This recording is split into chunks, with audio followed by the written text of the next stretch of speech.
The day my father died, my brother hugged me at the funeral, whispered, "We're in this together."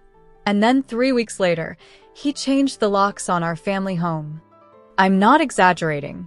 I drove up on a random Tuesday to grab some of Dad's old photo albums, and my key just didn't work. I stood there on that porch, in the freezing cold, banging on a door I grew up walking through every single day of my childhood. And nobody answered. If you've ever been betrayed by someone who's supposed to love you unconditionally, you already know that specific kind of pain. It's not just anger. It's grief on top of grief. And I'm going to tell you exactly how it happened, what I lost, and how, after almost 2 years of feeling like the world's biggest fool, karma finally showed up. Not in some dramatic movie way. In a quiet, almost unbelievable way that I still think about all the time. So stick with me. This is a long one, but I promise, the ending is worth it. Let me back up a little, so this makes sense. I'm the younger one. My brother, I'll call him Mark, is 5 years older than me. Growing up, honestly, we were close. Not perfect, but close. He used to drive me to school when Mom was working double shifts. He taught me how to ride a bike in the church parking lot. We fought like normal siblings, but underneath it, there was real love there. Or, at least, I thought there was. Our dad worked construction his whole life. He wasn't rich. He didn't wear expensive suits or drive a fancy car. But he was smart with money. Every single paycheck, he'd put something away. He bought our family home back in the 90s when property was cheap, and over the years, he paid it off completely. No mortgage. No debt. Just this modest 3-bedroom house that he was so proud of. He used to say, "This house is for you kids. Whatever happens to me, you two will always have a roof." I want you to remember that line, because it matters later. When Dad got sick, it happened fast. Pancreatic cancer. 4 months from diagnosis to the funeral. For months. I still can't process how quickly a healthy, strong man just disappeared. During those 4 months, Mark was the one who handled everything. He said it was because he lived closer, because he had more flexible hours at his job, because I had 2 little kids and a full-time job, and it just made sense for him to take the lead. I trusted him. Why wouldn't I? He was my brother. He handled the hospital paperwork. He talked to the doctors. He even had power of attorney toward the end because Dad, understandably, wasn't in a state to make clear decisions anymore. And here's the part one didn't understand back then, but I understand painfully well now. Power of attorney gives you a terrifying amount of control. After the funeral, things felt off. Small things at first. Mark stopped answering texts as quickly. When I'd ask about the will, he'd say things like, "Don't worry about it right now, let's just grieve first," which, honestly, sounded reasonable. I wanted to believe that. You might be wondering why I didn't push harder immediately. Honestly, grief makes you stupid. It makes you trust people you shouldn't trust, because you can't imagine anyone would take advantage of you while you're already drowning. About a month after the funeral, I got a call from a family friend who worked at the local courthouse doing property records. Small towns, everybody knows everybody. She said, casually, almost like she assumed I already knew, "Hey, congrats on the house transfer going through smoothly." I remember standing in my kitchen, phone against my ear, feeling like the floor had disappeared under me. "What house transfer?" I asked. There was this awful silence. Then she said, "Your dad's house. It's under your brother's name now." I figured you knew. I did not know. I called Mark immediately. He didn't pick up. I called again. Nothing. I drove the 2 hours to the house that same night, and that's when I found out my key didn't work anymore. I stood on that porch for almost 20 minutes, knocking, calling his name. My hands were shaking so bad, I could barely hold my phone. Eventually, a neighbor came out and told me, quietly, that Mark had moved his whole family in about 2 weeks earlier. 2 weeks. He'd been living in our father's house for 2 weeks and hadn't told me. I want to be honest with you here. In that moment, I wasn't even thinking about money. I was thinking about my dad's recliner, his work boots still by the back door, the photo albums on the shelf in the hallway closet, all of it, now behind a locked door I didn't have access to. When I finally got Mark on the phone 2 days later, his tone had completely changed. Cold. almost businesslike. He said something I will never, ever forget. Dad wanted me to handle things. This is just how it worked out. You'll be fine. You'll be fine. That's what you say to someone after they lose $50 on a scratch ticket, not after you've stolen their inheritance. I found out, slowly, piece by piece, exactly what handling things meant. Using the power of attorney during Dad's final weeks, when Dad was heavily medicated and not fully lucid, Mark had transferred the deed of the house solely into his name. He also emptied a joint savings account Dad had, one I didn't even know existed, worth almost $40,000. Dad's truck? Also now registered to Mark. I got nothing. Not the house. Not the truck. Not the savings. Nothing except Dad's old flannel jacket, which Mark mailed to me almost as an afterthought, like some kind of consolation prize. I hired a lawyer. I want to be real with you, that process was brutal.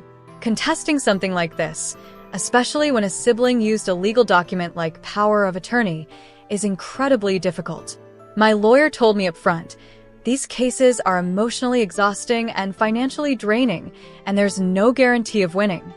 I spent almost $11,000 I didn't have on legal fees over the next year. Money I pulled from my own savings, money that was supposed to go toward my kids' school stuff, toward fixing our car, toward just living a normal life. And here's the part that really broke something in me. My own mother, when I called her crying, hysterical, told me to let it go for the sake of the family. Let it go. As if I was the problem.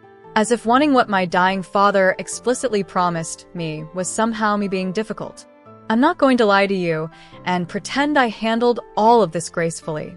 There were nights I sat in my car in random parking lots just screaming. There were nights I didn't sleep at all, running numbers in my head, wondering how I'd ever recover financially from this. I started picking up extra shifts. I sold my wedding ring, not because I didn't love my husband, but because we genuinely needed the cash and he insisted we could always get another one someday. I remember handing it over the counter at the pawn shop and feeling this hollow, sick feeling, like I was losing pieces of my life one by one because of someone else's greed. I never thought I'd say this about my own brother, but I started to hate him. Real hate. The kind that keeps you up at night rehearsing conversations that will never happen. About a year and a half into this whole nightmare, something happened that I did not see coming. My lawyer called me on a random Thursday afternoon. She said, "You need to sit down for this." Apparently, Mark had been struggling financially for years before Dad even got sick, something I genuinely had no idea about. He'd made some bad investments, had significant credit card debt, and honestly, some of that handling everything during Dad's illness wasn't out of love or convenience. It was because he needed access to Dad's finances to cover his own mess. When he inherited, stole the house, he immediately took out a massive loan against it. New equity loan, using the property as collateral to pay off his debts and fund a business venture he was convinced would make him rich. Some kind of investment opportunity a friend brought to him. That investment collapsed within 8 months. Completely fraudulent. An actual Ponzi-style scheme that later got investigated by local authorities. Mark lost almost everything he put in, which meant he was now behind on this new massive loan, on a house he didn't legally fully own the right to in the first place, because, and this is the part that saved me, my lawyer discovered inconsistencies in the timeline of the power of attorney documents. The dates didn't match up correctly with when Dad's cognitive decline had been medically documented. In simple terms, there was now real, provable evidence that Mark used that power of attorney improperly during a period when Dad's doctors had already noted significant mental impairment. I remember sitting in my car outside my daughter's school, waiting to pick her up, and my lawyer telling me this over the phone, and I just started crying. Not sad crying. This confusing mix of vindication and exhaustion and disbelief. The case that had been dragging on, stuck, going nowhere, suddenly had real momentum. Combined with his failed investment and his inability to keep up with the new loan payments, Mark was in serious financial trouble. He tried reaching out to me actually for the first time in over a year. Not to apologize. To ask if I could help him out with a short-term loan. I sat there staring at that text message for a long time. You might be thinking I gave him a piece of my mind. Honestly, I didn't even respond. I just forwarded the message straight to my lawyer. The legal case eventually settled, not in a dramatic courtroom scene like you see in movies, but through a mediated agreement, because Mark genuinely could not afford to keep fighting it while also drowning in his own debt. The house was sold. After the outstanding loan and legal fees were paid, what remained was split between us, closer to what our father had actually intended from the start. It wasn't the full inheritance I should have had. Legal battles like this rarely give you everything back. But it was enough to pay off my own legal fees, replace what I'd lost, and finally breathe again. Mark and I don't speak anymore. I know some of you watching this might think that's harsh, that family should forgive family no matter what. But I've learned something important through all of this. Forgiveness doesn't mean you have to let someone back into your life to hurt you again. I did forgive him, eventually, in my own quiet way, for my own peace, not his. But forgiving someone and trusting them again are two completely different things. What really stayed with me through this whole experience wasn't even the money, honestly. It was learning just how far grief can make you blind, and how important it is to protect yourself, your paperwork, your rights, even when you're dealing with the people you trust most in the world. I always assumed family would never do something like this to me. I was wrong. And that lesson cost me almost 2 years of my life and thousands of dollars. But I also learned something else. Something that actually gives me hope, even now. Karma isn't always instant. It isn't always obvious. Sometimes it takes 18 months, wrapped inside a bad investment and a pile of debt, before it finally shows up. But when I look back at everything, the locked door, the silence, the exhaustion, I realize that Mark's own choices, his own greed, are what eventually unraveled everything he tried to take from me. I didn't have to do anything to get revenge. I just had to survive, keep documenting everything, and let the truth slowly surface on its own timeline. If you're watching this right now because you're going through something similar, because someone in your own family betrayed you, took something from you, made you feel small and foolish for trusting them, I want you to hear this clearly. You are not crazy for being hurt. You are not wrong for wanting what was promised to you. And you don't have to just let it go simply because it makes other people uncomfortable to watch you fight for what's right. I spent so many nights feeling like I was the villain in my own family story, just because I refused to stay quiet. Looking back now, I wasn't the villain. I was just the only one brave enough to ask questions nobody wanted to answer. If this story meant something to you, if any part of it reminded you of your own life, I'd genuinely love to hear about it in the comments below.